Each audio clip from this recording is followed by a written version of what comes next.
Hey, what's up, treasure hunters? So, I hope you all are doing well in this new year. I have a whole bunch of thrift store finds that I wanted to go over with you that I've been collecting since the beginning of the year. Everything from art, pottery, and art glass. So, stick around if you want to see the stuff that I found so far.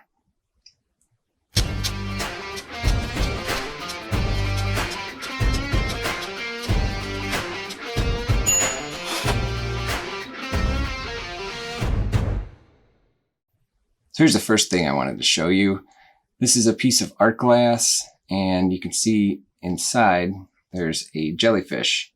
And I've actually seen things like this at the thrift store every once in a while, but most of the time these pieces are, made in China and kind of, they're nice pieces, nice paperweights and stuff. And I usually pick them up if they're cheap enough.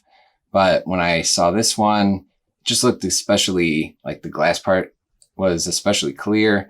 And I did see there's a signature here down at the bottom. That's the first thing I look for every time I see a piece of art glass or a paperweight or anything like that. I always check the bottom or around the bottom edge, because those are the common places where an artist will sign their piece. And this one, I haven't been able to ID this yet. I did a bunch of searches, but I haven't come up with anything.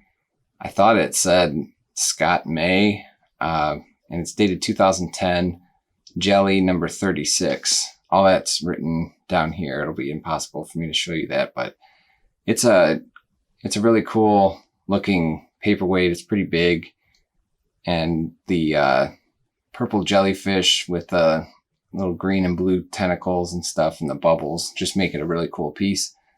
I found this at a Savers, and it was only $2.99. So I would have bought it even if it wasn't signed, most likely.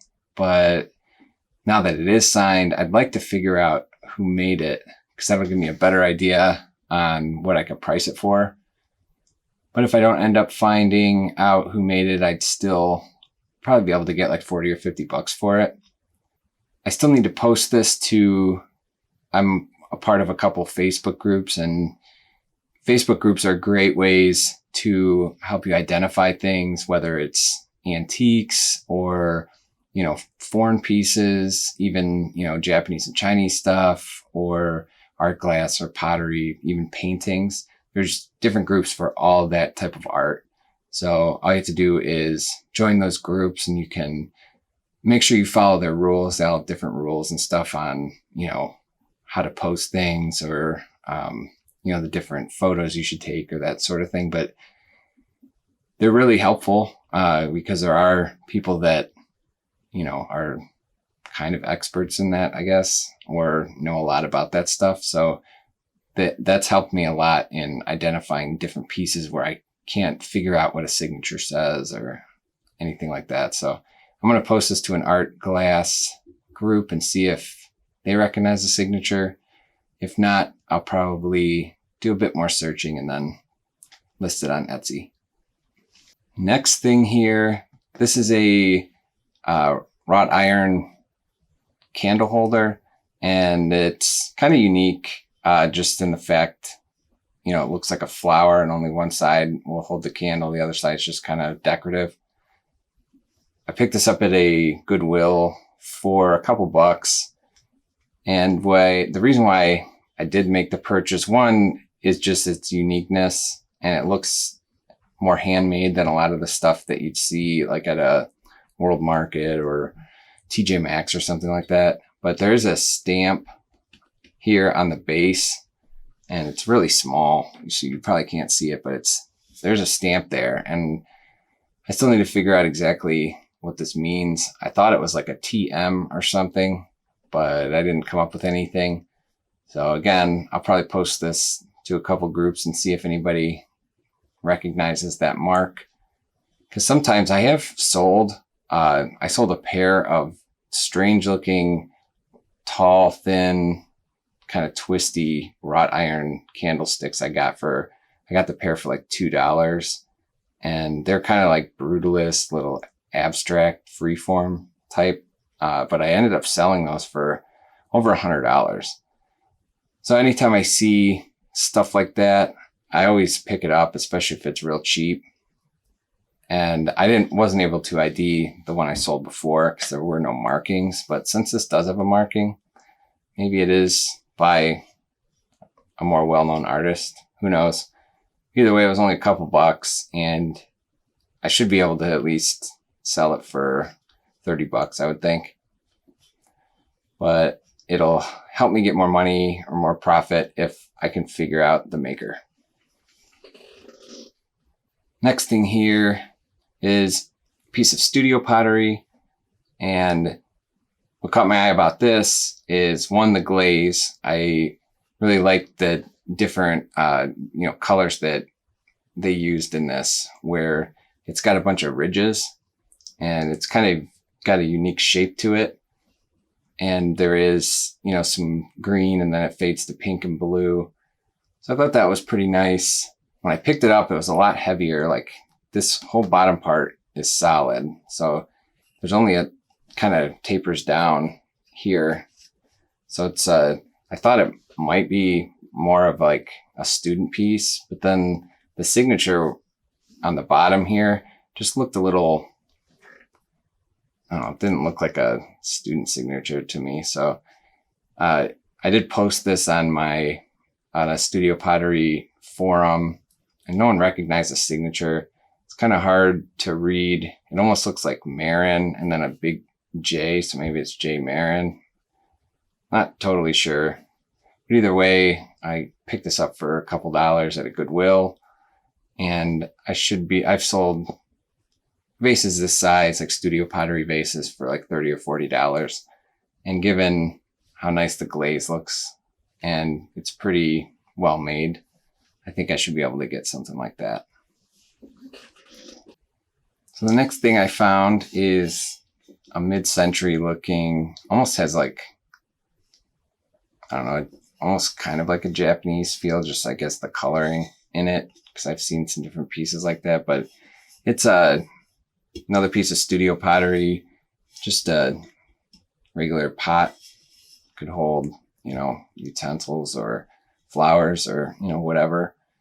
This one was signed. I still also haven't ID'd this. I haven't come up with anything, but it is signed here at the bottom, and you'll see some white. One trick, if a signature is kind of difficult to read, if you take either like baking soda or flour and just put a little bit on the end of your finger and kind of rub it in, the incised letters, it becomes a lot easier to read. I wasn't sure exactly what this says, but hopefully I'll be able to figure out who made this piece. It was only, I think, $4 at a Goodwill, and it's decent size, and the little marks here almost have like a kind of a metallic look to them. So this piece, I'd be able to probably sell for, even not knowing the artist, probably like 40 or 50 bucks. Plus it's like not too loud with its coloring and design and stuff. So it would fit pretty much, in anybody's decor in the kitchen or living room or whatever. So this was a nice find, only for $4. And the last piece of studio pottery that I found is this vase. And the thing I really liked about this is the heavy kind of glossy drip glaze at the top, and then down to like more of a natural brown green, matte glaze here at the bottom. So I think that gives like some nice contrast to the piece. And this one also is signed at the bottom, and I'm pretty sure it says Tom Bertrand, but I didn't really find anything when I searched for him. I didn't do a whole bunch of searching. I just found this piece. So I'll have to do a little more research to see if I can come up with, some comparable pieces to try to price this out at. Either way, this is another, decent sized vase. that I should be able to sell for, you know, $40 or, you know, whatever around that price point. And I picked this up, and this is, I think, the same price as the last vase, around like $4. I found this along with the other one at a Goodwill on a trip.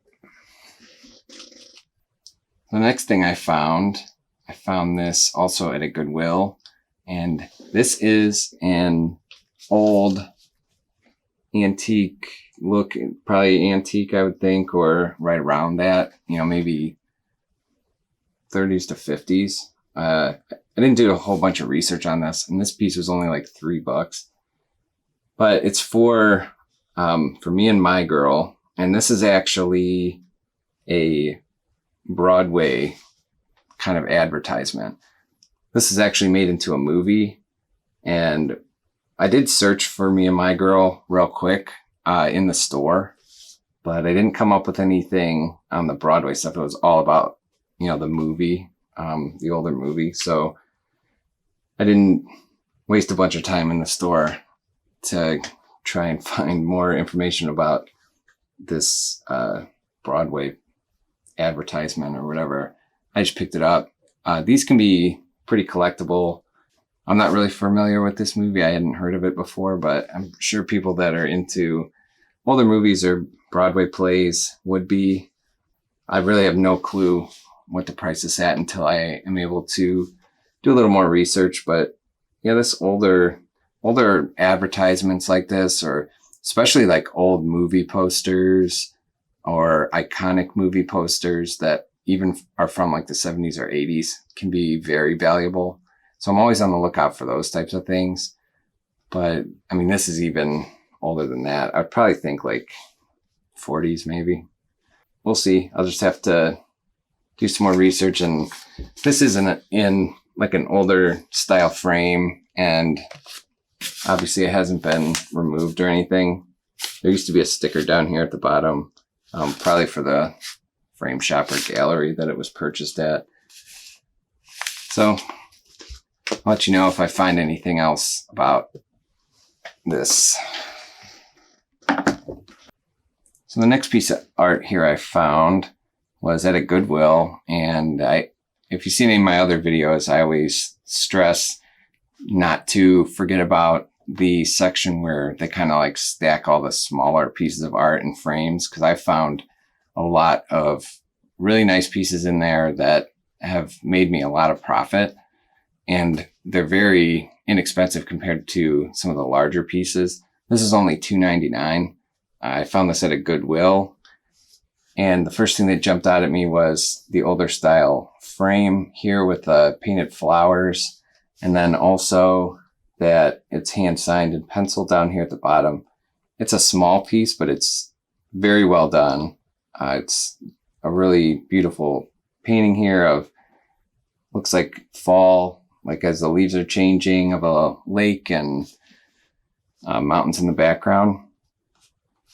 I was lucky enough that there is still a sticker down here at the bottom, so I didn't really even have to try to decipher, even though the signature is pretty easy to read. It says Pennington, or T. Pennington.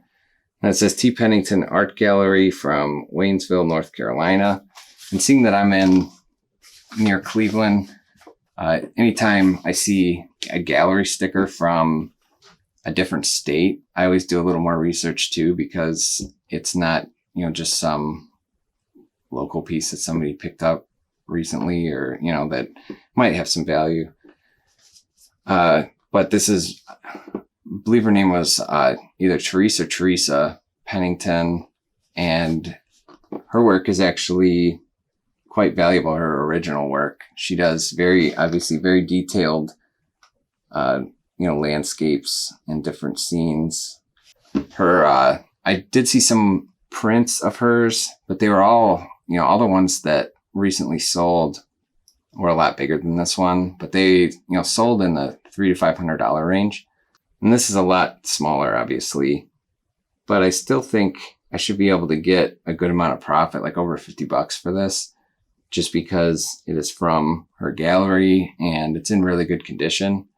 And this will also be very easy to ship because it's not heavy or big.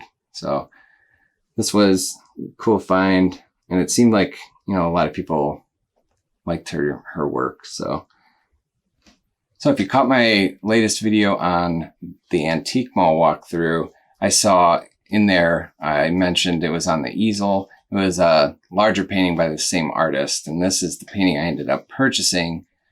And it was only $3.29, and the artist's name is Margo Alexander. And again, I mentioned in that video, it was a pretty similar scene of a farm and, you know, some rolling hills. But the style is, you know, it's kind of simplistic, but also, you know, the way the colors are used and stuff, it's, I don't know, I kind of like it. I think it's, you know, just kind of refreshing, I guess, like the contrast in the colors. When I did some research on Margo Alexander, and I mentioned this in the video too, the other video too, you know, her work doesn't fetch a huge amount of money, but for only $3.29, you know, I think I should be able to get, you know, $50 or $60 for this. The frame is a wood frame, and it's still in pretty good condition. There's just some, you know, chipping to the finish at the top, which I picked up. I have a whole set of these, like 4 or 5 different touch-up pens that you can get, you know, even at your local Walmart or Target or any of those types of stores. And those can come in handy on frames like this where, you know, you can just touch it up a bit so it's not such a, you know, glaring difference in color at the top. Just makes it look a little bit better. So I'll probably end up doing that. And I think I already listed this one for around like 50 or 60 bucks. So next thing I found, I got this at a Goodwill for $4.99. And this is a hand-painted, I think it's a cabinet door or something. You can see like the back. I mean, it's a heavier piece of wood. It's solid. And, you know, the painting is directly on the wood. I was actually able to find out this is signed Carol Perigo, and she's local to the area where I live, and she does a lot of this like folk art type painting. I saw some painted ornaments on eBay. Not a whole bunch of work from her, but you know, people do like to purchase folk art even if the artist isn't well known, as long as the artwork itself is, you know, of good quality. And I thought this was a really nice painting of this lighthouse at the, you know, in the beach and everything. It's just very smooth, like the transitions, especially like at the top of from black to gray, and how the light kind of shows through the glass there. So I thought this is a pretty cool piece, and especially seeing that it's painted on like this cabinet door or something. So for $4.99, I think that this should be able to get me at least like 50 bucks. So this next piece here is, it's a photograph of, and in mid-Ohio, there's a really big Amish community. And this is of an Amish horse and buggy, you know, amongst some trees, and there's even some cows off to the left. It's hand signed in the bottom, well, my left, John W.H. Thomas, and it's dated 1986. I actually ran across this at my local Goodwill probably like 3 separate times, and it was only like $3.99 or something. So I finally just got it because I was getting some other stuff anyway. I don't expect to make a huge amount of profit off of this, but given the size and that, you know, it is a vintage photograph and a nice frame, I should be able to, think I should be able to get, you know, 40 or 50 bucks for it. So it's just kind of a cool picture, and, you know, it's professionally matted and stuff, and seeing that it is hand signed and dated, I thought it was finally worth it to pick it up for $4. So So I also found this at a Goodwill for $6.99. And this is a limited edition print by Steve Leonardi. And it's numbered 150 out of 250. And there is a certificate on the back here, which is another thing to always look for. Any types of art that you find that you think might have some sort of value, if they're nice frames and stuff, I always check the back to see if there's one of those little paper pockets or some kind of information or certificate of authenticity or anything about the artist that can, help you out a lot deciding whether or not to make a purchase. He is a wildlife artist, obviously. I saw a whole bunch of different works by him. This one's obviously in color. I saw some more kind of sketched out pieces like of owls or wolves or, any kind of animal, but it's very realistic looking and well done. It is hand signed and numbered in the reflection there in the white. And just given all the information that was already on this painting, a quick search, and I saw that, his work was listed for, depending on the size and the detail and whether or not it was colored and all that, I saw some listed for 100 all the way up to more towards 300. This is a no-brainer. The frame's in really good condition, and it's all professionally framed and matted and stuff. So this was a cool find, and I didn't see any of this exact, these two swans. I think I should be able to get at least $100 for it, but probably a bit more. So next up here, I also got $4.99, and this was actually, I think, right next to this, the one I just showed you by Steve Leonardi. This is an original watercolor gouache mixture painting. It's kind of like an abstract, I would guess it's an abstract landscape painting. But again, on the back here, this was actually like falling off, but luckily it was still there, kind of down at the bottom. And this is luckily still hanging off for dear life. So this is done by Marilyn Huey Phyllis, and it has all of our information here, the title, and that it's a watercolor and gouache. So given that I knew who painted this and that it's an original painting and stuff, makes it a lot easier to find out whether or not that I should make the purchase or not. And I did find some other pieces by her, and her work was selling again in the $100 to $300 range. So for only $4.99, this was also a no-brainer. It was, an easy decision to make to pick this up.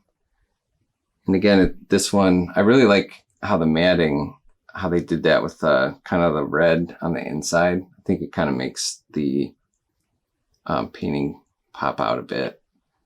But everything's in really good condition. And again, this would be a real easy shipment also. So here's another piece of art I found. And what's funny about this is I actually found this exact print, and this is a limited edition print by Paul Landry. He's a pretty well-known artist, does a lot of these realistic kind of scenes of towns or, people out in, I don't know, suburbs or rural America or wherever. But I actually sold this exact print, the limited edition. Obviously it was a different number, but it was the exact same one. And I was surprised to see this same one at a Goodwill, and this was only $6.99. I believe I sold the other one for $125 or $150. I can't remember off the top of my head. But this one's the frame's in really good condition. As soon as I saw it, I obviously recognized it. It is hand signed and numbered down here. And this one also, I actually saw the back before I saw the front, but it has one of these. This is what I was talking about with the paper pocket. Unfortunately, there was no certificate in there, so it must have fallen out or been lost or something. But obviously, I picked this up for $6.99 because I've already sold the same one for over $100. So, and I also found I also got 2 other pieces by Paul Landry, different pieces obviously, but one was kind of this size. It was a little less horizontal, more towards a square, but not completely. And that was $6.99. And then I picked up a really large one also, and that one was priced at $10.99. But just given that, you know, his work is searched for, and the prices were really low, and they were all in really nice frames like this in good condition, those are easy buys. So the next thing I found here is a print that I purchased at, I'm pretty sure I got this at a Goodwill. It might have been at a Salvation Army. I can't remember on this one for some reason. Jumped right out at me, just given the detail and vibrant color, and that it is signed here in pencil, David Rankin, and it's dated 1987.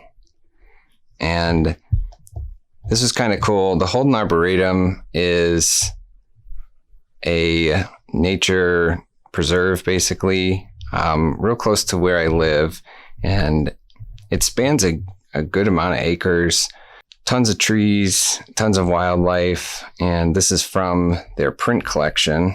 So I thought that was kind of cool. And then it's titled Wood Ducks, and obviously numbered 9 out of 375.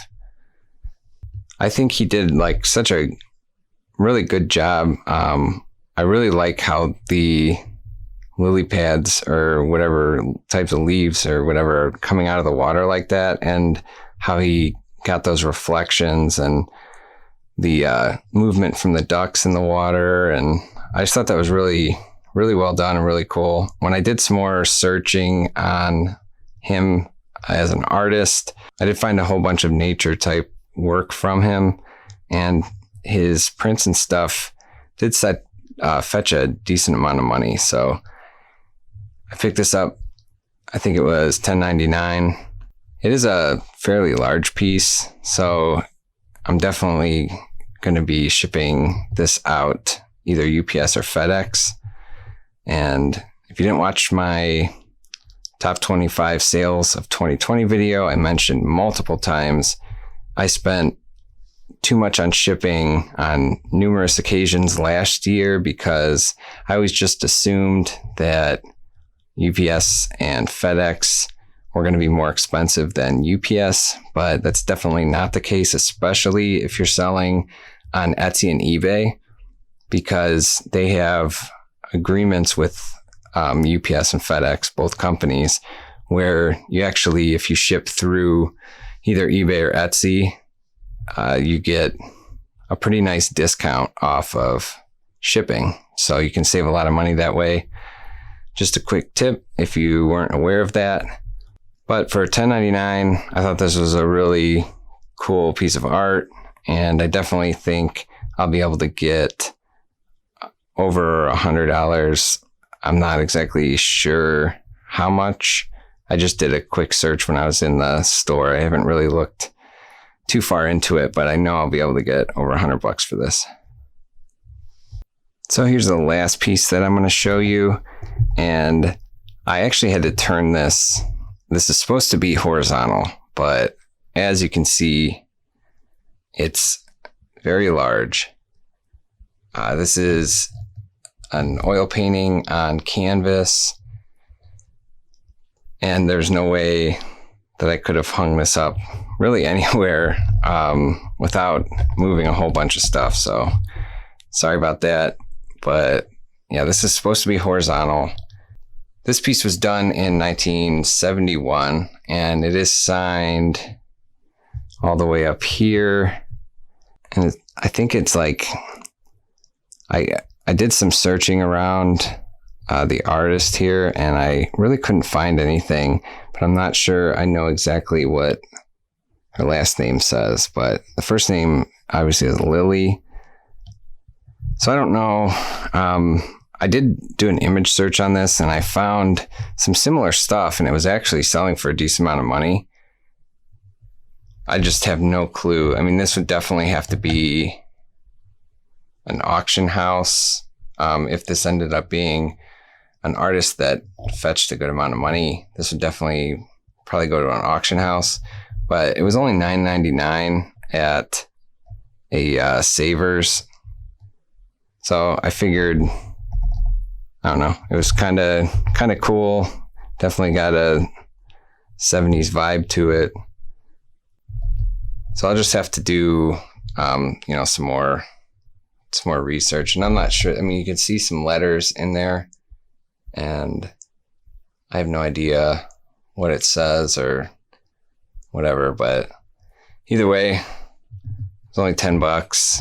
I'll always take chances on, especially like really large pieces like this that I know the signature, again, up here, it's not one of those signatures that, like the factory starving artist type work. And it also doesn't fit like with the frame and stuff. It definitely is different than that. And another thing too, on the inside of this, the canvas is actually, another reason why I picked this up, the canvas is actually nailed to the stretcher rather than being stapled and stuff. So the starving artist stuff would never, all that stuff is always stapled. So I know this is obviously an original piece, and I just don't know if the artist was, amateur or, hobby artist or whatever, or, if they actually sold their artwork and are more well known. So that's just something I got to figure out. So that's all I got for you guys today. I appreciate you guys watching and taking a look at the thrift store finds that I've had over the past couple weeks. If this is your first time watching, please hit that subscribe button and click that bell so you can get those notifications when I post new videos. I'm going to be posting a new video after this one of some of my sales. I had actually a pretty good month of January selling on both Etsy and eBay. So stay tuned for that. And of course, I'll be coming out with more thrift store finds and stuff. So I appreciate you all. If you have any questions, just leave me a comment and I will get back to you as soon as I can. Stay safe and healthy out there. And as always, good luck out there treasure hunting.